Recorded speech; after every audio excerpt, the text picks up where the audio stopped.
picture this. It's mid-July in North America.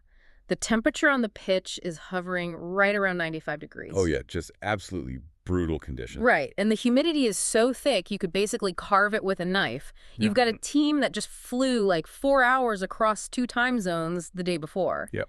And now they are staring down the barrel of a 48-team tournament bracket that is entirely unprecedented in the history of the sport. We are looking at a competitive landscape primed for absolute unmitigated chaos. I mean, it is the definition of a structural and physiological overhaul. The sprawling geographic footprint combined with this massive expansion in the number of teams, it completely rewrites the physics of how a squad survives a summer tournament. Totally. Like the old blueprints for winning, they just do not apply anymore. Which is exactly why we're here. Welcome to the Deep Dive. Today, we are taking a mountain of tactical breakdowns, predictive modeling, and, in-depth bracket analysis, focusing exclusively on the 2026 World Cup. And there's a lot of data to get through. So much data. Our mission for you today is simple, really. We are going to cut through the hype, ignore the marketing, and construct the definitive 2026 World Cup prediction bracket. Because you really have to look past the surface level this year. Exactly. We are going to explore how these hidden variables, like the extreme climate, the brutal new expanded format, and the deep psychological nuance of team chemistry are actually going to dictate who lifts the trophy. Right, because if you fill out your bracket just by looking at the famous names on the back of the jerseys, the data suggests you are going to get it entirely wrong. Oh, 100%. This tournament is designed to punish raw talent if it isn't backed by absolute tactical and, honestly, environmental preparation. So let's start right at ground zero, which is the group stages. Because before anyone can even dream of the knockout rounds, they have to survive a ruthless, invisible opponent this year. The weather. Yeah, the weather. The climate factor is the foundational variable for this entire bracket. I mean, intense North American summer heat fundamentally alters how teams have to approach the game tactically. How so? Like, give me an example of how that changes things on the pitch. Well, think about the high-pressing, relentless, heavy metal football that dominates the European club season right now. That becomes a literal physiological impossibility over a full 90 minutes in these conditions. Okay, wait. I actually have to push back on that immediately because we see a team in Group I Norway getting heavily, heavily hyped. Sure, yeah. And they have generational star power. You look at Erling Haaland up top, Martin Odegaard pulling the strings in the midfield. And modern football has elite sports science now, They do, yeah. These guys have hyperhydration protocols, cooling vests, cryotherapy. Is the climate truly enough to neutralize world-class generational talent like that? It is a totally valid point, but you have to look at how the mechanics of fatigue actually operate in a tournament setting. It's not just about the starting 11 staying hydrated. Right. The predictive models paint a very harsh reality for a Scandinavian squad like Norway, specifically because of their squad depth. In 90-degree heat, a high-intensity press will drain a player's anaerobic reserves by, minute 60. Wow. Minute 60. Yeah, it's unavoidable human biology. Right. I mean, your legs turn to lead no matter how many ice baths you took the day before. Exactly. And when that fatigue inevitably sets in, the manager has to look to the bench. Norway's critical flaw is the massive drop-off in quality beyond their starters. Ah, so they don't have the backups. They simply don't have the elite depth to replace a completely gassed Odegaard. So they either keep their exhausted stars on the pitch, which creates massive structural gaps that opponents can exploit, Right. or they bring on inferior replacements. Either way, they are incredibly exposed. So it's essentially a war of attrition, not a talent showcase. Precisely. Which makes the contrast with another team in their group, Senegal, so fascinating.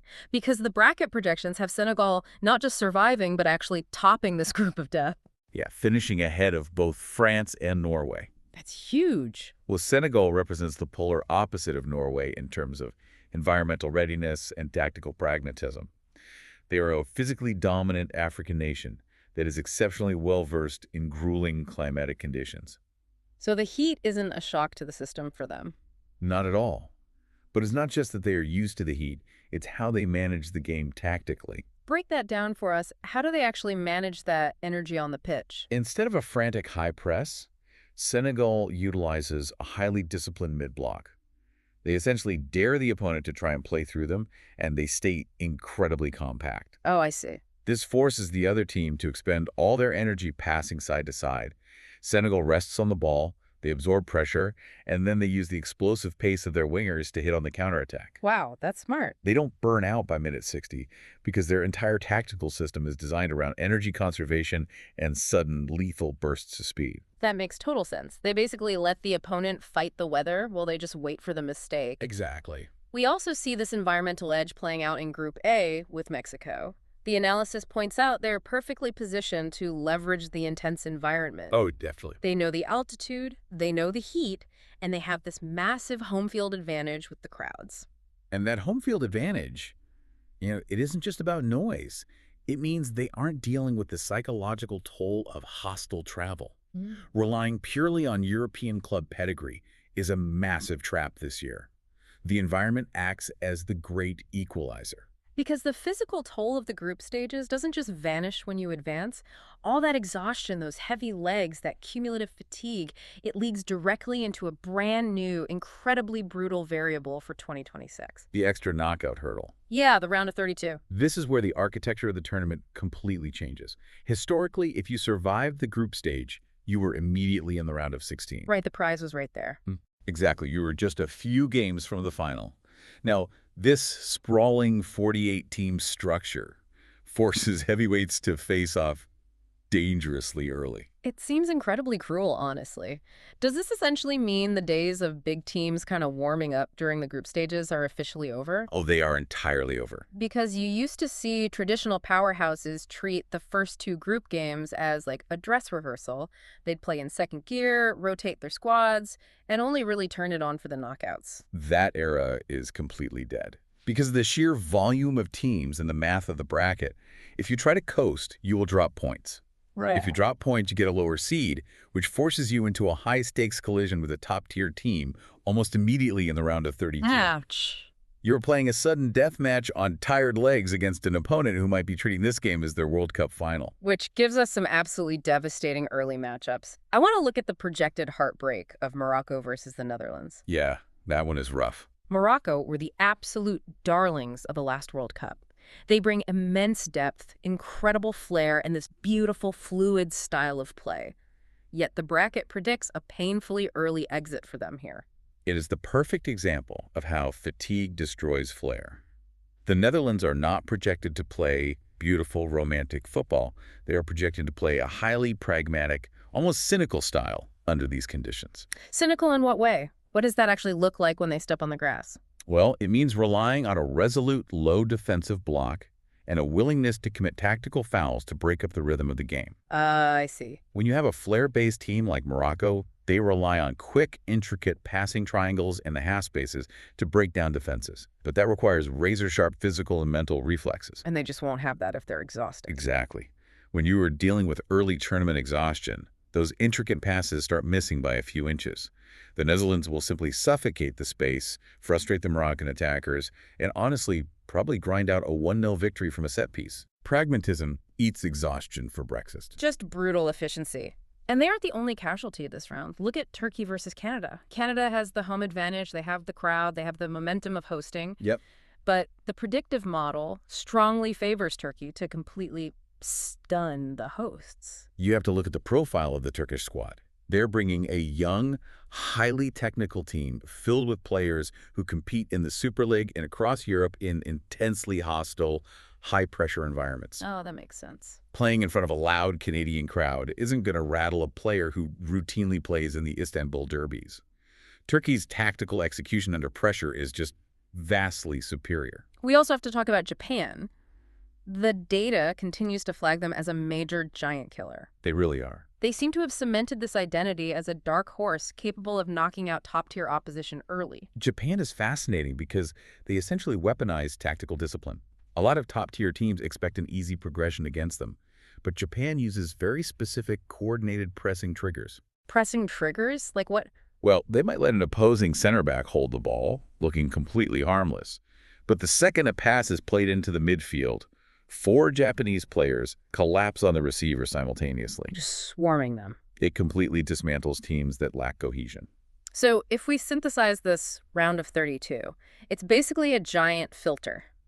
It strips away the teams relying on reputation and punishes anyone who hasn't mastered tactical execution under extreme physical duress. That's a great way to put it. But what happens when we get past that?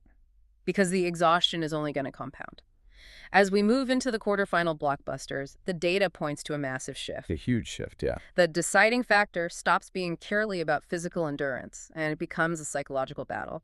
Ego management versus team harmony. This is arguably the most crucial insight from the entire bracket analysis. Uh-huh. By the time you reach the final 8 of a World Cup, every single team left has world-class talent. Raw ability is no longer a differentiator. What separates the teams packing their bags from the teams lifting the trophy is psychological cohesion. And the ultimate case study for this dynamic is the projected clash between Argentina and France. Oh, absolutely. On paper, this is a clash of the titans. Let's look at Argentina first. Obviously, they have Lionel Messi, the, gravitational center of the footballing universe. Of course. But the analysis explicitly highlights that their real supreme advantage isn't just Messi, it's their harmony. There's this very specific phrase used to describe them in the sources, sacrificial players. Yes, the concept of the sacrificial player is central to Argentina's success. Their squad is meticulously engineered with players at every single position who are perfectly willing to do the dirty work. Give me an example of how that works mechanically. Think about a player like Rodrigo de Paul or Alexis McAllister. They will literally run themselves into the ground, covering immense amounts of ground to press opponents and plug defensive holes, Just nonstop running. completely abandoning any hope of individual glory or getting their name on the score sheet. And they do this purely to afford Messi the luxury of walking, observing the pitch, and conserving his energy for the decisive game-breaking pass. Wow. They fight for the collective system. I love that. It's like a perfectly cast ensemble in a movie where every actor knows exactly what their supporting role is to make the film work. That is a brilliant way to look at it. But then you look at France, to use the same analogy, France sounds like a blockbuster film stuffed with 10 A-list actors who all absolutely demand to be the lead. It is a devastatingly accurate comparison. France boasts arguably the most stacked roster on the planet. The sheer depth of their talent pool is staggering. But their fatal flaw is having too many protagonists. I mean, the names are absurd. Kylian Mbappe, Ousmane Dembele, Michael Olise, Marcus Thuram, Bradley Barcola. Right. They are all brilliant, electrifying attackers, but they are all fighting for the headlines. And tactically, that creates a deeply disjointed team. When everyone wants the ball to their feet so they can make the final glorious play, you get a highly predictable, isolated attack. Because no one is doing the dirty work. Exactly. Protagonists rarely want to track back and play defense. If you have 4 attackers up top waiting for the ball, your midfield is hopelessly outnumbered. A team of sacrificial players will always outwork and outrotate a team of disconnected protagonists. I have to wonder, though, how does a manager even fix that? How can you possibly instill a sacrificial mindset into players who have spent the last 10 years at clubs like PSG or Barcelona being told they are the focal point of the universe? It is incredibly difficult. And honestly, it requires a manager willing to make deeply unpopular decisions like benching a global superstar in favor of a lesser-known system player who will actually follow tactical instructions. That takes guts. It does. It's fundamentally about culture. Argentina's been years building a culture of service to the shirt. France, despite their immense talent, constantly struggles with internal friction because those egos naturally compete for the same oxygen. Speaking of the impact a manager has on a squad, there's a fascinating note in the sources about Brazil's predicted exit. Yes. The bracket has Brazil falling to France. And the main driver isn't a lack of talent. It's the fact that their manager, Carlo Ancelotti, despite winning everything under the sun at the club level, has zero experience managing a national team in a high-stakes tournament format. It highlights a massive gap in how we evaluate football. Managing a club team, where you have the players for 9 months of the year, where you can drill them every single day, and where you can just buy whoever fits your system in the transfer window. Yeah. That is a completely different profession than international football. Right, because in a World Cup, you have, a few weeks in camp? Exactly. You have a handful of weeks to build tactical cohesion using only the players your country happened to produce that generation. So true. You cannot teach a complex, fluid tactical system in 3 weeks. You have to be pragmatic. Ancelotti's lack of international tournament rhythm, his inability to quickly forge that immediate, backs against the wall cohesion is projected to be the primary reason Brazil exits early. Okay, so the bracket pushes through the grueling knockouts, the physical exhaustion, the clashes of ego, and we finally arrive at the grand finale. The big one. The logic dictates that the team that perfectly balances game-breaking individual talent with flawless tactical cohesion earns the right to play for the ultimate prize. And according to the predictive models, that final is a dramatic clash of extremes, Spain versus France. It is the ultimate test of two completely opposed footballing philosophies. I want you to break down Spain's setup for us. The data points out that Spain heavily features this absolute cheat code of a player, Lamine Yamal, alongside guys like Ferran Torres and Dani Olmo. Right. How do they actually dismantle a team as physically gifted as France? Well, Spain's superpower is their beautifully balanced midfield. It is a battle of Spain's collective brain against France's star-studded, top-heavy athleticism. Spain operates as a single, breathing organism. They utilize strict positional play. What does that mean in practice against a team like France? It means they use quick passing triangles to dictate the tempo of the game. They practice what we call defending with the ball. By refusing to surrender possession, they literally starve France of the opportunity to attack. Oh, wow. They control the geography of the pitch. If France's attackers are constantly chasing the ball side to side, they get frustrated, they drop deeper, and suddenly Mbappe is 60 yards away from the goal instead of 20. So even with all those A-list protagonists, France's engine just completely stalls out because they literally don't have the fuel the ball to make it run. Precisely. Spain neutralizes the threat of pure pace by simply controlling the tempo. They will literally stand still on the ball to bait a French press and then bypass it with one pass. That's amazing. And when they do decide to transition into the final third, they have the dynamic, line-breaking threat of a young talent like Yamal to shatter the defense. And according to the definitive bracket compiled from all these models, that cohesion is what decides the 2026 World Cup. Spain is crowned the champion. A huge moment. It's an incredible victory for balance, midfield control, and collective harmony over assembled individual brilliance. It really is a profound statement about the mechanics of winning in modern football. We also get a look at the predicted individual accolades that emerge from this specific bracket scenario. Let's run through these because they perfectly reflect the narrative we just built. Sure. Top scorer goes to Kylian Mbappe from France, which honestly makes total sense. Even if France loses the final because their attack is disjointed, Mbappe takes such a high volume of shots, his individual brilliance guarantees a high output. Yes, a fragmented team can still produce a Golden Boot winner if all the attacking gravity centers around one player. Right. Then the Golden Ball, for the best overall player of the tournament, is projected to go to Michael Elise, also from France. The best goalkeeper goes to David Raya, anchoring that championship Spanish defense. Makes sense. But the award that really jumps off the page for me, Best Young Player, goes to Lamine Yamal of Spain. To think about a player that young, essentially a teenager, not just participating but actively dictating the flow of a World Cup final on this scale, it's staggering. It is a historic projection, but it perfectly encapsulates why Spain wins this bracket.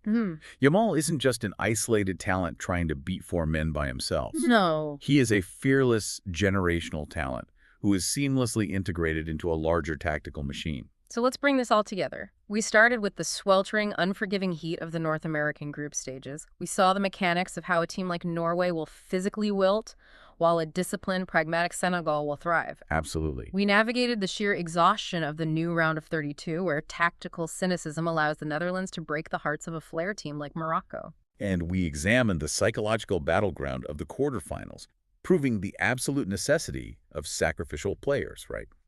As Argentina's harmony contrasted with a fragmented, ego-heavy French squad. And it all culminated in Spain's ultimate triumph.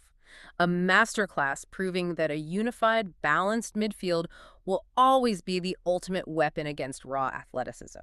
So, as you prepare to watch this massive, unprecedented 2026 tournament, we want to give you a totally new lens to view it through. Definitely. Don't just get hypnotized by the flashy names on the marquee. Look past the ball. Watch the thermometer. Watch the spacing between the defensive lines when a team loses possession. Look for the team chemistry. Keep your eyes on those quiet, sacrificial players doing the grueling, dirty work off the ball, because the data shows us those are the guys who actually win championships. It really changes everything about how you consume the sport. It really does. But all of this leaves us with one final, deeply provocative question for you to mull over. If playing in extreme summer heat while navigating an exhausting, sprawling 48-team format is now the new normal, are we entering a totally new era of football? That is the million-dollar question. An era where deeply physical, highly acclimatized squads from non-traditional regions will permanently dethrone the classic European technical powerhouses in these summer tournaments.